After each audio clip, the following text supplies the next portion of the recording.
اگر کسی کی اولاد زندہ نہ رہتی ہو، یعنی اولاد تو ہو رہی ہے پر زندہ نہیں رہ رہی ہے، فوت ہو جا رہی ہے، یا اولاد ہونے سے پہلے فوت ہو جاتی ہے یا اولاد ہونے کے بعد فوت ہو جاتی ہے، اگر کچھ اس طرح کا معاملہ چل رہا ہے تو اس کے لیے ایک بہترین قرآن سے میں وظیفے کے ساتھ آپ کی خدمت میں حاضر ہوا ہوں۔ میں ہوں آپ کا مومن بھائی سید فرقان احمد، اور آپ دیکھ رہے ہیں الفرقان حدیث۔ خواتین و حضرات، السلام علیکم ورحمۃ اللہ وبرکاتہ۔ سبحانک لا علم لنا الا ما علمتنا انک انت العلیم الحکیم۔ بسم اللہ الرحمن الرحیم۔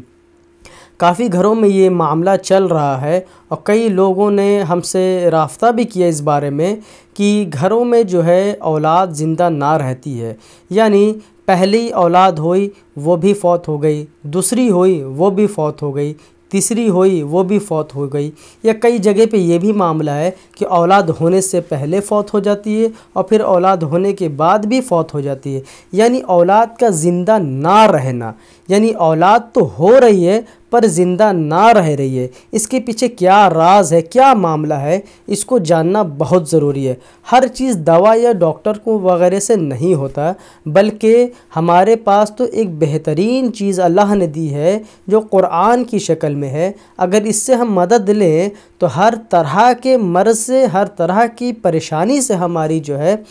حفاظت ہوگی، اور وہ قرآن رہنمائی بھی ہماری کرے گا، مدد بھی کرے گا، اور راستہ بھی بتاتا ہے کہ کس راستے پہ چلیں گے تو یہ مدد ہوگی ہماری۔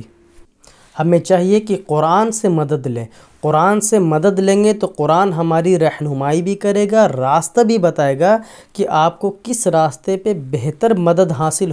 ہو سکتی ہے اللہ کی طرف سے، نہ کہ کسی شیاطین کی طرف سے۔ تو قرآن سے مدد لینے کا مطلب یہ ہے کہ مکمل ایمان ہے ہمارا اللہ رب العالمین پہ، ہم مسلمان ہیں، اس لیے ہم قرآن سے مدد لیتے ہیں اور قرآن ہماری رہنمائی کرتا ہے۔ آج جو میں آپ کو وظیفہ بتاؤں گا یہ دو کام کرے گا۔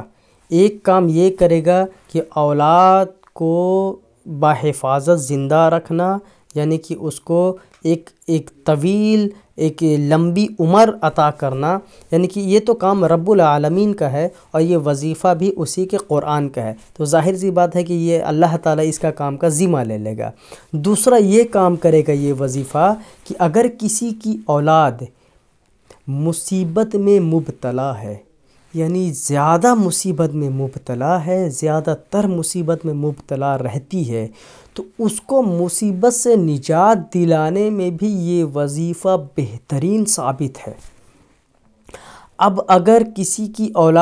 کی اولاد کے اوپر مصیبت کا معاملہ چل رہا ہے تو بھی یہ وظیفہ ان کے لیے ہے، اور اگر کسی کی اولاد زندہ نہ رہتی ہے تو بھی ان کے لیے یہ وظیفہ ہے، یعنی یہ وظیفہ دو کام کرے گا۔ ٹھیک ہے، اب اس وظیفے کو کرنے کا طریقہ اور یہ وظیفہ کون سی آیت ہے، میں آیت بھی پڑھ کے بتاؤں گا اور اس کا طریقہ بھی میں آپ کو بتاؤں گا۔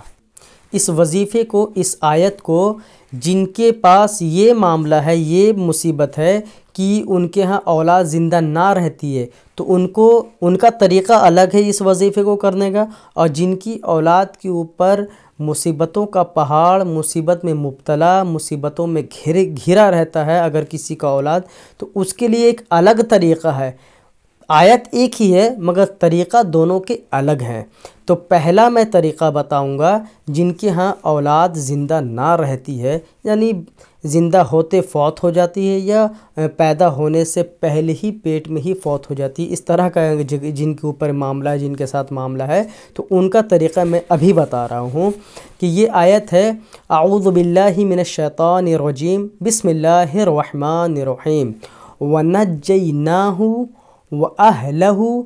مِنَ الْكَرْبِ الْعَظِيمِ وَنَجَّيْنَاهُ وَأَهْلَهُ مِنَ الْكَرْبِ الْعَظِيمِ۔ اس آیت کو یہ جو معاملہ ہے اولاد زندہ نہ رہنے کا، ان کو چاہیے کہ صبح و شام 11 مرتبہ پڑھیں، صبح بھی 11 مرتبہ پڑھیں اور شام کو یعنی کہ سونے سے پہلے تک 11 مرتبہ اس آیت کو پڑھ لیں۔ اول اور آخر ایک بار درود ابراہیمی لگانا لازمی ہے۔ اب بڑھتے ہیں دوسرے مرض کی طرف، جن کی اولاد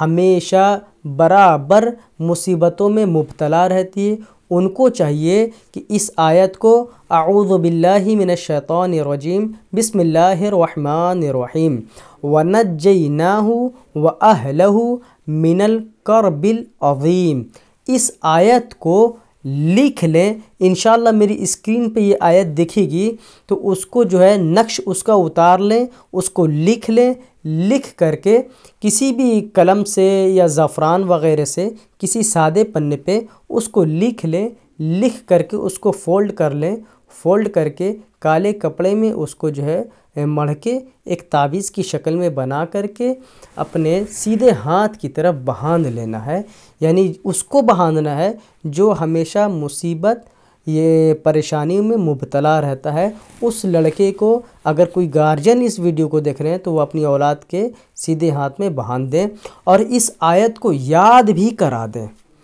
اگر کوئی اس طرح کے مریض جو ہے دیکھ رہے ہیں ویڈیو کو، جیسے وہ مصیبت میں خود ہی مبتلا ہے، تو اس آیت کو یاد کر لیں، حفظ کر لیں اور اس کا ورد چالو رکھیں جب تک کہ وہ مصیبت سے نجات نہ پا لیں، جب تک کہ ان کے اندر کی یہ پرابلم، یہ پریشانی ختم نہ ہو جائے، وہ اس وظیفے کو نہ روکیں۔ اور جب ان کا سارا معاملہ ٹھیک ہو جائے تو 111 روپیہ غریب کو دے کر کے، اللہ کی رضا کے خاطر غریب کو دے کر کے اب وہ اس وظیفے کو بند کر سکتے ہیں۔ یہ سارا چیز میں نے بتا دیا ہوں۔ اب میں اجازت چاہتا ہوں۔ اللہ حافظ، فی امان اللہ، السلام علیکم ورحمۃ اللہ۔